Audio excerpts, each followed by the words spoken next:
Okay, it's the brother Kadash. The brother Quanah. Let's start off by giving all praise to Yahweh Bahashim, Yahweh Shai Bahashim Rakakadash. Back today with another, again, another week. Back out here, man, putting this work in for the Lord. All praises to the Most High. We got another, good title for us, man. We're going to go in on temptation. You know what I'm saying? And, how to prepare yourself for times of temptation that's going to come every day. And, the temptation, like I said, temptation going to come every day, but you got some times where they're stronger than others. You see what I'm saying? Sometimes they're stronger than others. Like, around a holiday, certain holidays, you see what I'm saying? Your family, we was raised to celebrate, these holidays, and, and they try to convince us that, oh, it's just a time of family gathering and, bring the family together, but that's all deceitful, right? And that's lies, because really what we're doing is we celebrating these holidays that we really don't know the history about, right? Or the history into.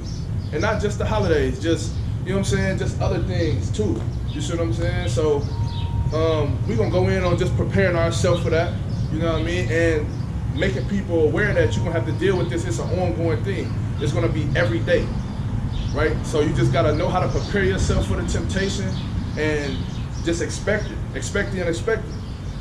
Got something to say on it? Yup, temptation comes in different forms. You got just with the worldly stuff. You know what I mean? Temptation comes in different ways, and sometimes you can't even recognize it.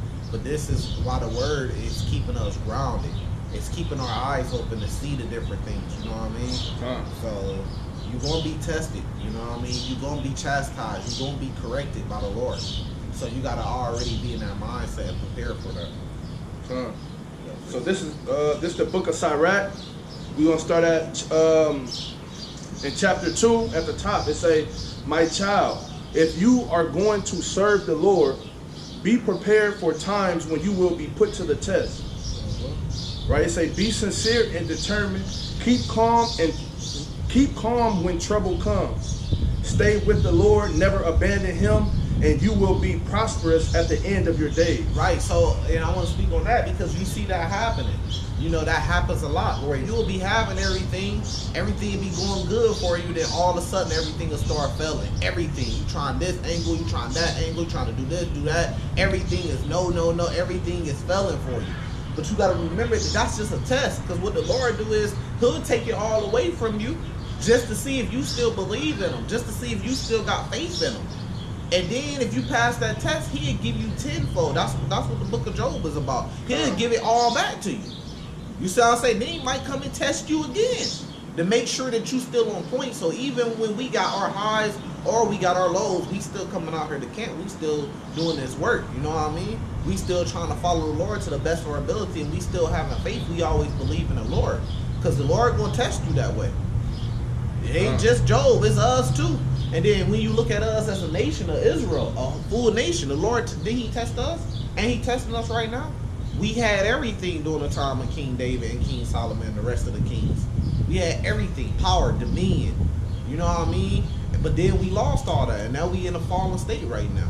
We in captivity right now. So that's the test, is we still gonna find our way back to the Lord even through this captivity, which is one of the worst captivities out. And then what's gonna happen? We gonna get it all back, right?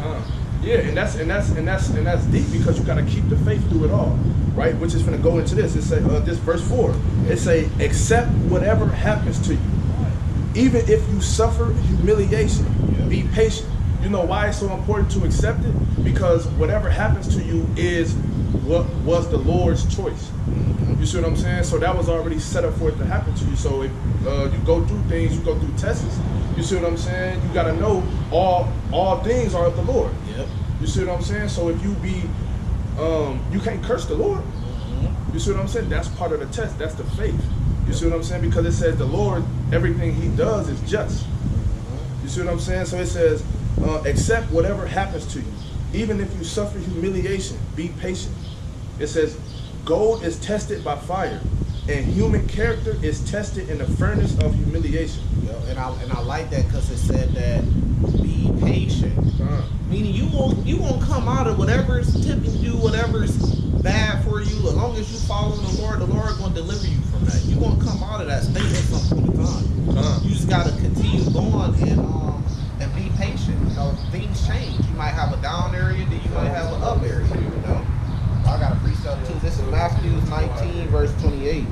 And Yahushua said unto them, verily I say unto you, that ye which have followed me in the regeneration when the Son of Man shall sit in the throne of his glory, ye also shall sit upon the 12 thrones, judging the 12 tribes of Israel. So if it ain't about the 12 tribes no more, and we talking about the replacement theory, and the church is now what's important, why is it still talking about the 12 tribes in Matthews and judging the 12? Come on, man. It says, and everyone that has forsaken houses, or brother, or sister, or father, or mother, or wife, or children, or lands, for my name's sake, shall receive 100-fold and shall inherit everlasting life. But many that are first should be last, and the last should be first. So it's like, especially during this time, you may lose your house, you may lose brethren, sisters, father, because you're not so quick to sell out and get into the wicked industries where they giving you money. You know, you go down to a bank as an Israelite, they ain't gonna give you shit. But if you in the music industry, they'll give you the money. If you selling like Fulio, or the rapper that just got killed, you selling murder and bragging on people dying and bodies and killing and death, they'll give you that money then to keep doing that. Yeah. But they ain't gonna give it to you if you got a business. So you may lose a lot of things, you know what I mean? And for the Lord's name's sake, but if you follow the Lord, you're gonna receive 100-fold. At the end of the day, you're gonna be blessed. That goes to that precept. You said what was that? Matthew 24? That was Matthew 19. Okay.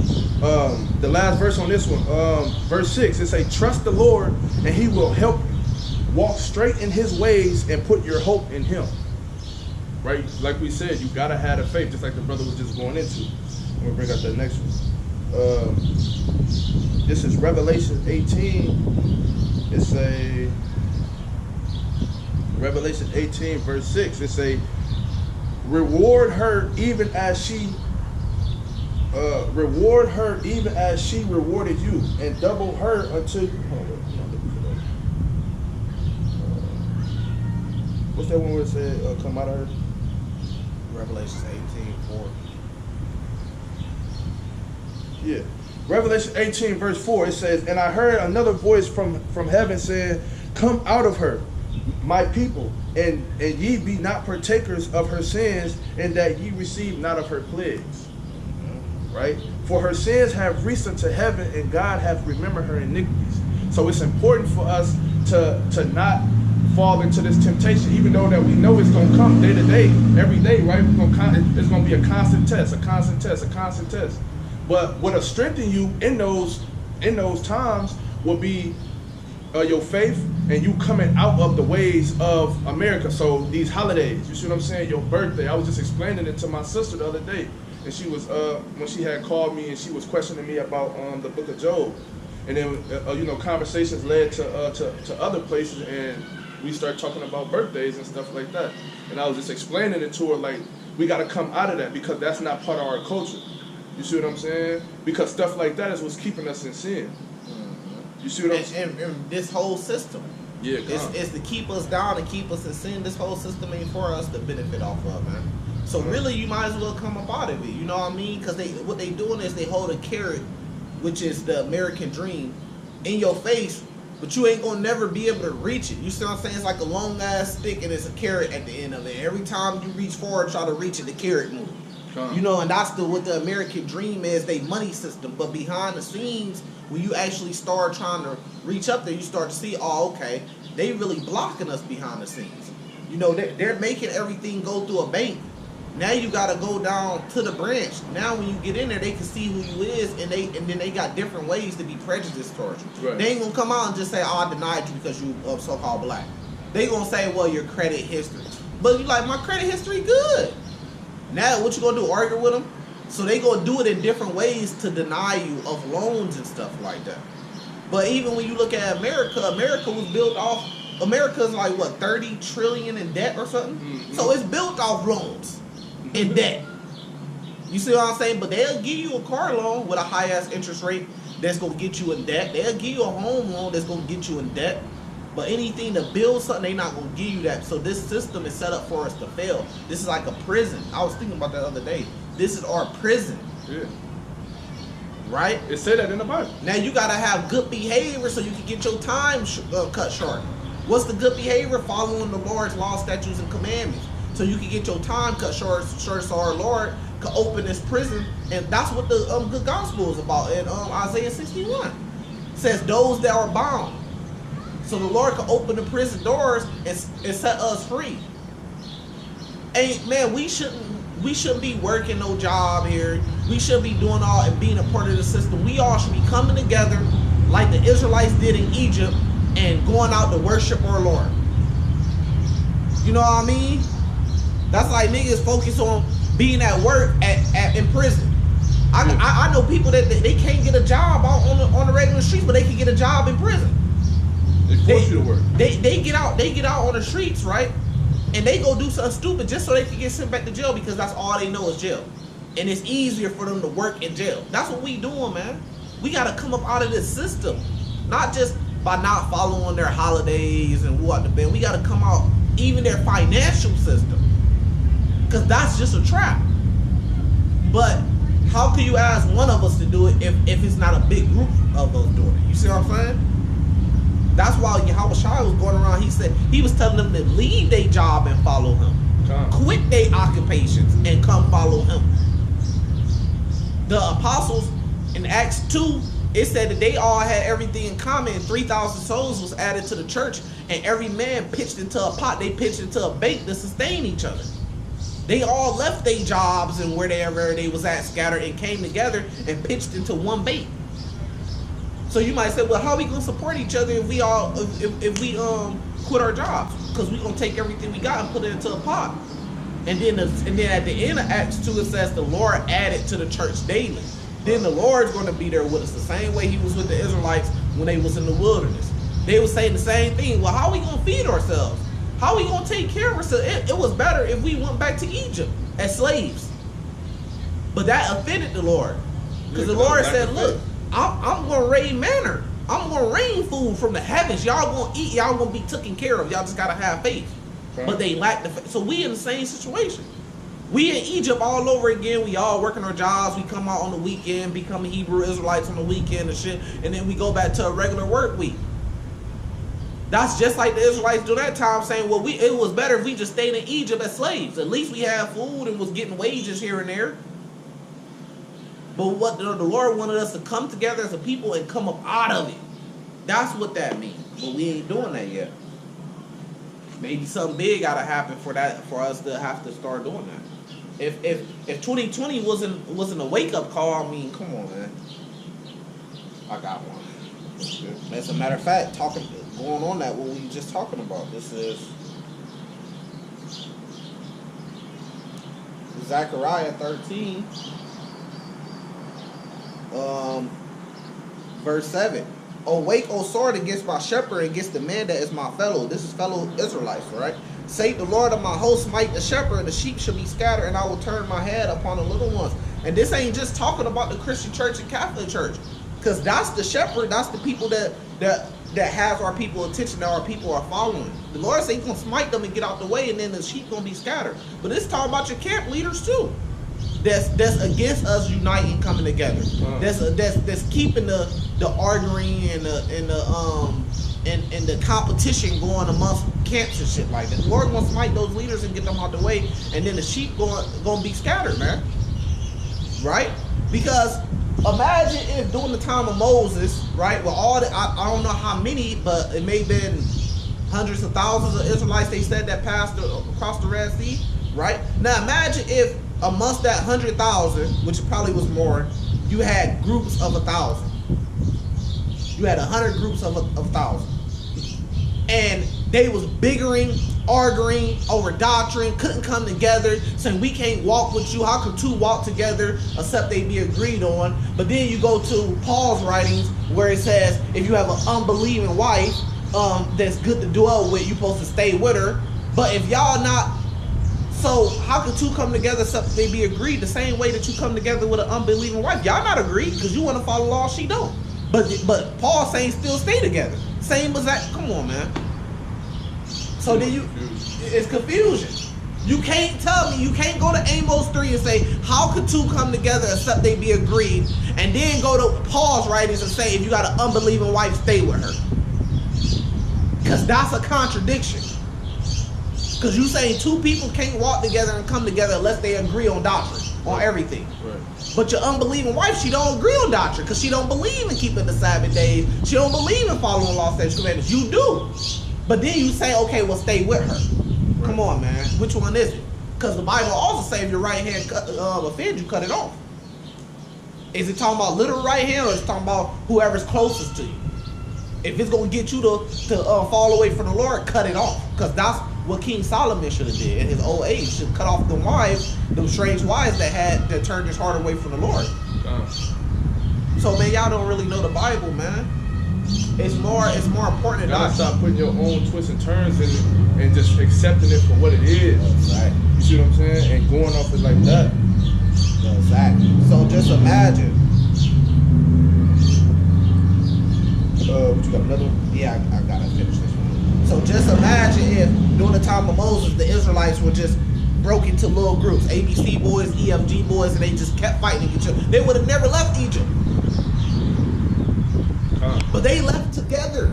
And then if you watch the show, the 10 Commandments, I think on Netflix, it show you that they had different, like, people in the group that had different understandings. They had an old man that didn't want to do nothing, but he had to settle for what the people said they wanted to do. They had Joshua that was ready to kill motherfuckers, that was more militant.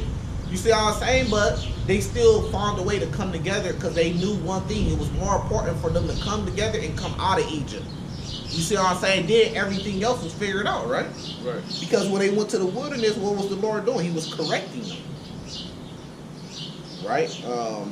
It says, and it should come to pass that in all the land, say the Lord, 2 ports therein shall be cut off and die, but the third should be left therein. So I like to use this because it says 1/3 is going to be saved.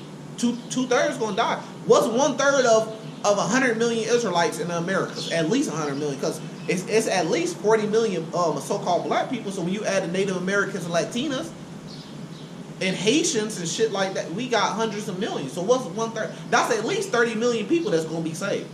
We can't focus on a little group of 1,000 people or 800 people when you got 30 million that's going to be saved. Which mean what? It's bigger than that.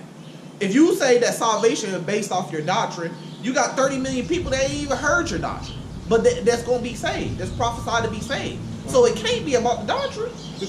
What you think 30 million people finna wake up and speak and think and say the same thing as GMS do to get salvation? That's stupid. Right. We going to be corrected when the Lord takes us. But the Lord ain't going to come down and take us into the wilderness. Because he didn't come down during the time of Moses and take the Israelites into the wilderness. He commanded them. He brought the commandment down to Moses. Moses came back and told them this is what we need to do. And then they came together as a people and left out. And then when they got into the wilderness, guess what? The Lord was there to assist them. That's what's going to happen, man. We going to have to come together, go into the wilderness, and then we going to meet the Lord there, and the Lord going to assist us. Where there's no distractions. Exactly. No job. Yeah. You giving 40 hours, 60 hours a week to your job. What's up, brother? Hey, how y'all What's doing, up? Dennis? How you doing? I'm pretty good. I see you got that Bible in your hand. That's the spirit. Hey, bless you, man. Might be an angel. Look. I don't know if you can see, but white hair, afro, like it says in Revelations 1:7, and he walked by with a Bible in his hand. And probably gonna disappear here pretty soon. Might be an angel. So probably gonna disappear. And he was blind in one eye. Yeah. Looked like he was blind in one eye. Might be an angel. That's how the Lord do it, man. Because we speaking the truth, man. And it's not about your feelings, and it's not about the gang that you rapping in the truth and the competition, because we got to be proven right. We got to come out of that nonsense, man. We going to have to leave physically where, like the I said, there's no distractions. There's no worrying about your job. You put 60 hours in a week in your job, man. That could be towards our people getting out of captivity. Yeah. Imagine what you could do. You know what I mean? Yeah, so So we not focused on the new TV show, the new movie, the new car that just came out, the financial system. We won't be focused on all that. We be focused on getting it right, man. And it's gonna be just us. It's not gonna be no distraction from other nations. Exactly. You know what I'm saying? Seeing what they doing, how they move, and it's just gonna be us, just the Israelites all amongst each other. You know what I'm saying? And the Lord gonna be breaking it down to us, and then we all gonna have the same mind frame. Like everybody gonna be on one accord. It takes time though, but it takes us coming together. Yeah, it's hard to touch shorty. And you can't celebrate Christmas, but that's just when she over here with me. But then when she go over here, all them celebrate Christmas. We got to get rid of those distractions. When we get in the wilderness, we come together. The ones that's gonna come, right? The ones that want to stay, they might die. But the ones that want to come, when that spirit go out there, the Lord gonna send that correction out. He might send it through man, through elders that's amongst that congregation. You might have somebody out there trying to build a Christmas tree, and the elder might come and knock that motherfucker down and chop it up and smack him over the top of the head. That's how that correction gonna come in the wilderness, man. But it's too many distractions here because we trying to tell our people, hey man, wake up, follow the Lord's laws, statutes, commandments. But at the same time, they got Esau to run to for assistance. Yeah. So that's why they ain't trying to hear us. And then it's almost like monkey see, monkey do. Yeah. You see what I'm saying? So when you look at the numbers, the ratio of people who out here on the highways and byways, just like we brought out a long time ago. We stay in a small town of Springfield, Illinois. You see what I'm saying? And you know, it's like 150, 200,000 population of people here. And you see 2 people out here on the highways and byways. Now, we see brothers all the time with their fringes on. You see what I'm saying? We see a few brothers here and there with their fringes on, but it's more people not pushing this word than it is. You see what I'm saying? So it's more people living like the ways of the world than it is of people trying to, you know what I'm saying? There's way more people that's out of the truth than when we say people in the truth. Exactly. So that's a distraction. Big number, yeah. That's a big distraction because it's like, okay, yeah, they over there doing it, yeah, they saying this, they saying that, but the masses doing this, and it's look like they benefiting better off living like this than what it's looking like they benefiting off living like that. You see what I'm saying? You benefit better when you go to a grave site and you rap about 3 dudes being killed and dead, and you go to their tombstone and rap about it. Yeah, you get millions of dollars doing that. You see what I'm saying? So the truth ain't just us going out there and just reading the Bible to people. We gotta actually live it and be about it too, man. How bigger would this become if all the camps, if the major One West camps could come together, and then we fucking left this system and went out to the wilderness? That's no different than a breakaway civilization. That's no different than the movie Black Panther. All it was a black, so-called black breakaway civilization that was able to advance above Esau. And the reason why they was able to advance because they were in the American system. Being in the American system, they're not going to let us advance, man. They got ceilings over us. They got checks and balances, things to keep us down, man. Right. They telling us no at the banks. They hunting us down in the streets. They come and putting drugs in the streets and then turning around and arresting us for the drugs that they brought into the town. You see what I'm saying? They putting guns in the streets and then arresting us for having the guns. You see what I'm saying? They setting us up. You know what I mean? Putting laws and rules over us and then infringes on our rights.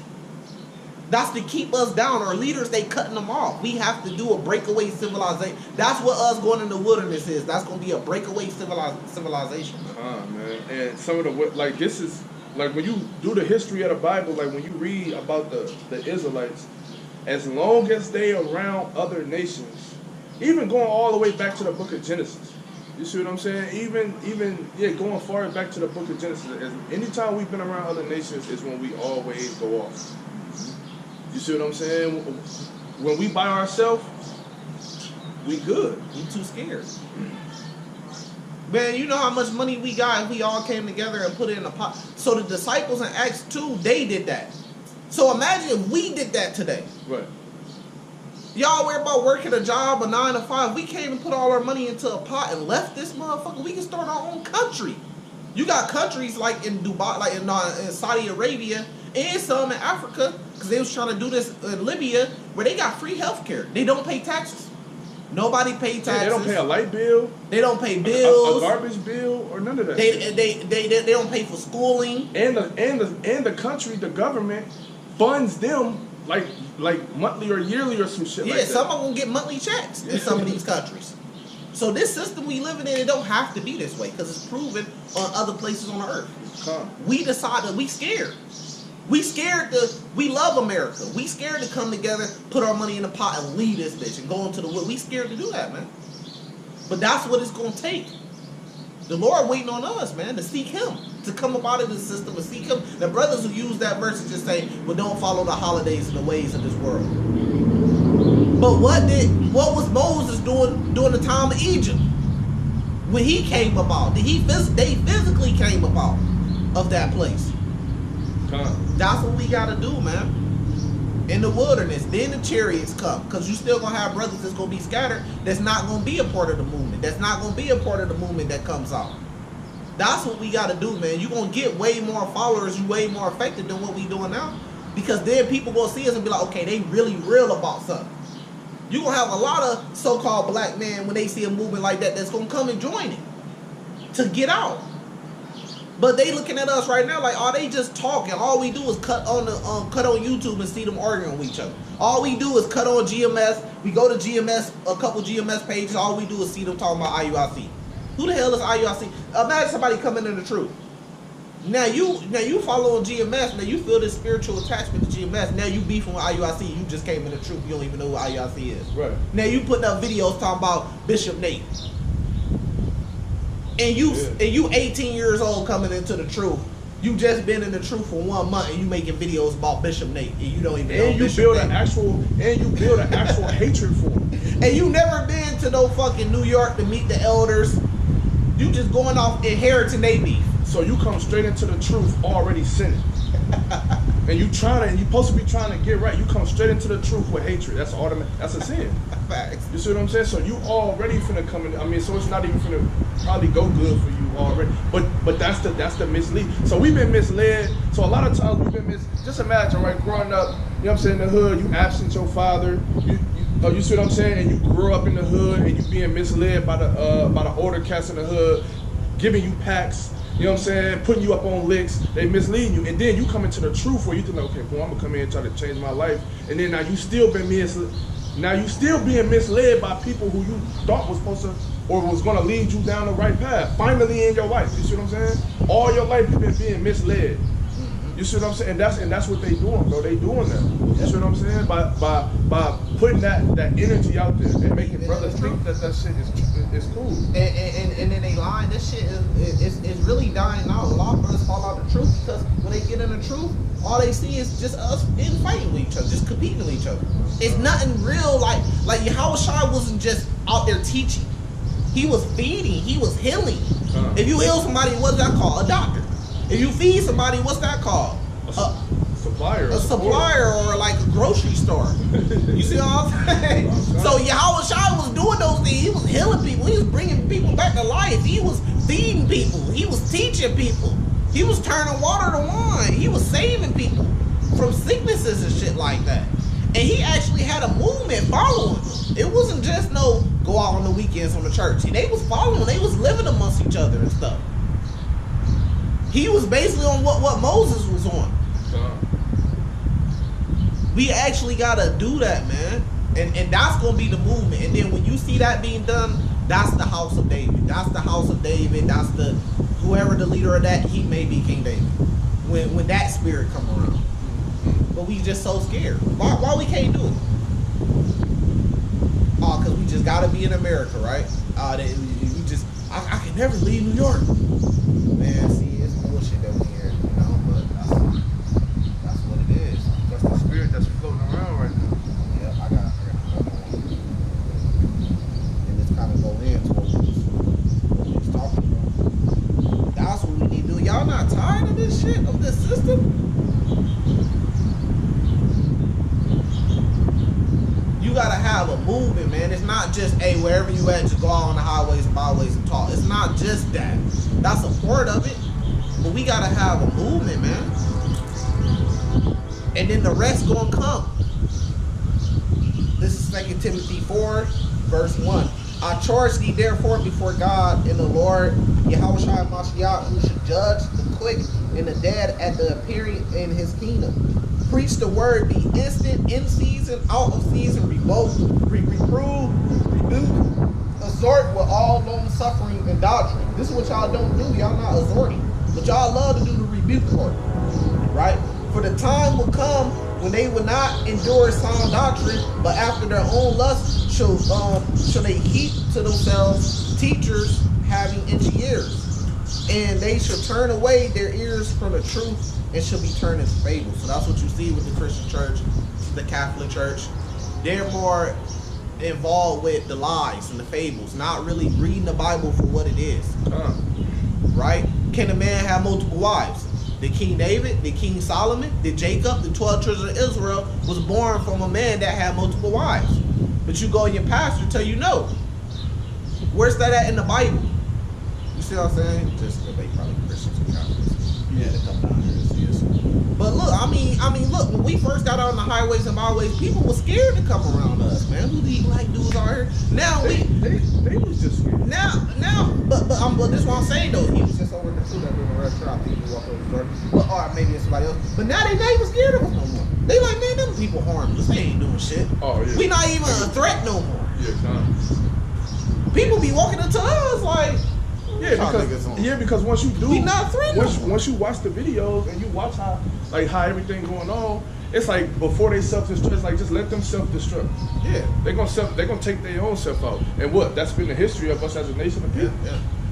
People ain't even gotta come against us with no force or nothing like that no more. Just wait, give it some time, and they're gonna take themselves out. Yep. They bickering, they arguing, they competing against each other. They going. We ain't even gotta shame them, put no back. They gonna do it against each other and say each other wicked and condemn each other. People ain't even scared of us. They looking at we supposed to be a threat to the system. When Moses and this why I always that's why it's a great story and you should go back and read Exodus because that's a great story of the Israelites being in captivity and leaving out. When Moses do their time, he was a threat to Pharaoh.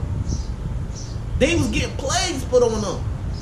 The people was coming together, threatening to leave. Pharaoh didn't want them to leave. Same thing today. Pharaoh or whoever the leaders is, the Edomites, the elites, they don't want us to come together and do a breakaway civilization or leave. They want us to stay right here in this system where they got us at. You see what I'm saying? So now the heathen ain't even scared of us no more. They look at us like we just a church now. Man, they ain't on shit. They not gonna support us. They not gonna donate nothing. But they just looking at us like, man, what we need to be scared of? We done seen the Hebrew Israelites before. They ain't doing nothing but just talking and yelling. Was Esau, when he came to America and took the Americas, was he just talking and preaching because they had a little preachers? No, they was actively doing shit. And that's what the Lord trying to tell us, man. It ain't just about talking and just getting on a YouTube page, which belongs to white man. We ain't even created our own platform yet. It belongs to the Jewish man, though. YouTube. We on they shit. And they taking down videos. They done took down hundreds of my videos. They put their strikes down, seeing brothers' channels getting took down. We still under them. We can't even come out and speak and talk and say what's literally in the Bible. We scared to say chip. As long as we living under them, we never going to be able to be the people that we are. See what I'm saying? Like we never going to be able to because we always going to have ceilings over us. We always going to have stipulations. It's just like they are parents. Exactly. That nation of people are the parents of our nation of people. Right. See the apostles, they was getting busy. Yeah. Today we scared to say the word RAP on YouTube. We scared to say it.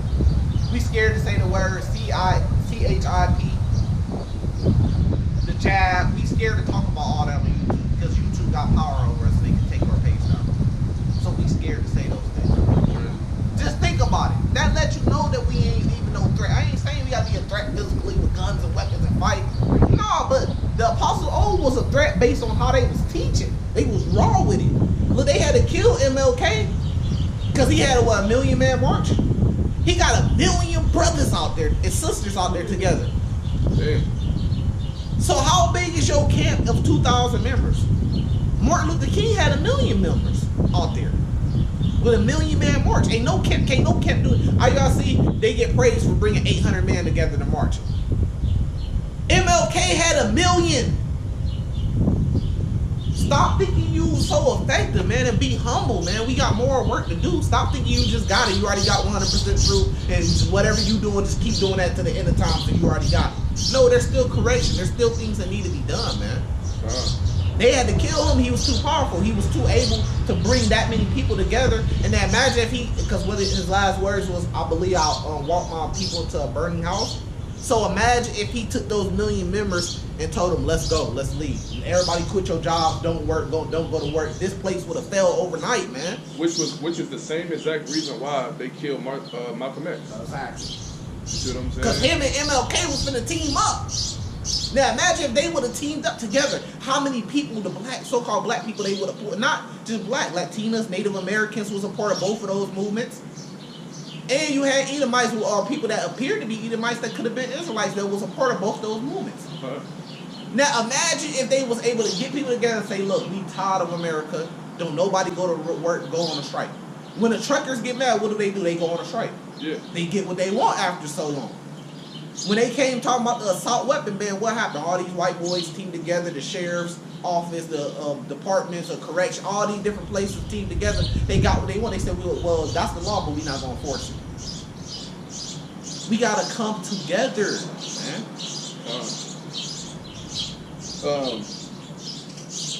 Revelation 2, verse 26, it say, he that overcometh and keepeth my works unto the end, to him will I give power over the nations. Going back into the temptation, you see what I'm saying? We gotta overcome, you know what I'm saying, the lust of the world. You see what I'm saying? We gotta overcome, you know what I'm saying, our people. You know what I'm saying? We encounter our people who trying to convince us that what we believe is wrong and we going off. You see what I'm saying? What we seeing on a day-to-day basis. You know, we turn our TV on. You know what I'm saying? Everything is a big deception. Now the masses of people is deceived by it. You know, it's a select few that's gonna think differently. You see what I'm saying? You want to be a part of that select few that's thinking differently, because all it's showing you is that the masses of the people are mentally weak, right? And they confounded by the temptation. They just give in. So a lot of people don't like to critical think.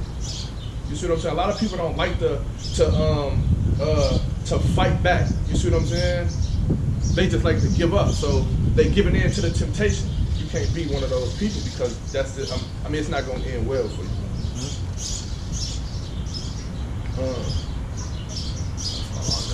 But yeah, I mean, and then we can't, bro, we've been doing the same. You got some camps that have been around 20, 30 years, man, doing the same exact thing. And guess what?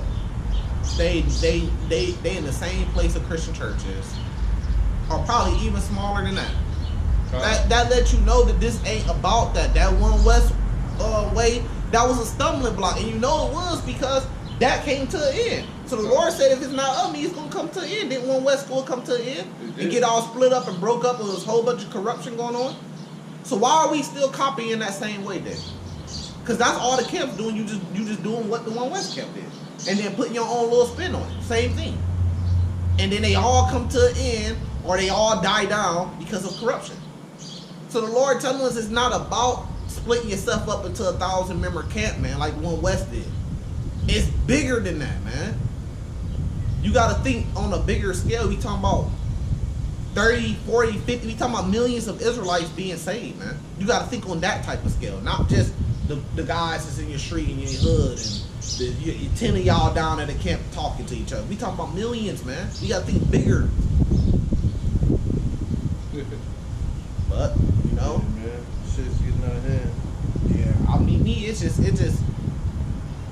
gets to me, because it's like, man, like I just know that. See, it get to me because I'm not a scary. I don't want to say scary, man, but I'm not scary. You see what I'm saying? Right. I'm willing. I'm down. I'll take everything I got, put it in the pot. I'm ready. Let's break away. Let's go into the wilderness. 1 million of us, let's come together and go into the wilderness. I'm gonna be one of the ones in the group. I'll chop up, leave everything. They could put that shit on my credit. I don't care. And leave up out of the system. But it just get to me how they not ready for that. They content with being a part of a group, being on a team, getting a jersey. They content with somebody throwing a jersey to them. So niggas really scared. They scared. They still American now. Yep. But the Israelites during the time of Egypt with Moses, were they scared? No. Well, they were scared, but they got the fuck up out of it. They left. They physically left. Right? So we just seen this place be plagued. So just like during the plagues of Egypt, you say, well, the Lord was plaguing that place, so they knew it was time to leave. And then they had a Passover. Did we just have a Passover? Did we see this place plagued in 2020? Did we see this place plagued with hurricanes, tornadoes, food shortages, coin shortages? We seen this place do that. So when we gonna leave? Wildfires in Cali, sinkholes. You know what I mean? We seen this place being plagued. The Lord looking at us like, I'm plaguing this place just like I did Egypt. When y'all gonna leave? And we just sitting there through the plagues and just, it said come up out of her so you receive not her plagues, right? We still here. We still got to go through these same plagues, right? 2020 hit all of us too. The Lord said leave now, man. You got it. Gonna leave y'all with this one, man. This is James 1, verse 12. Blessed is the man that endureth temptation, for when he is tried, he shall receive the crown of life, which the Lord hath promised to them that love him. We'll give all praises to Yahweh Bahashim, Yahweh Shai Bahashim Rakakadash.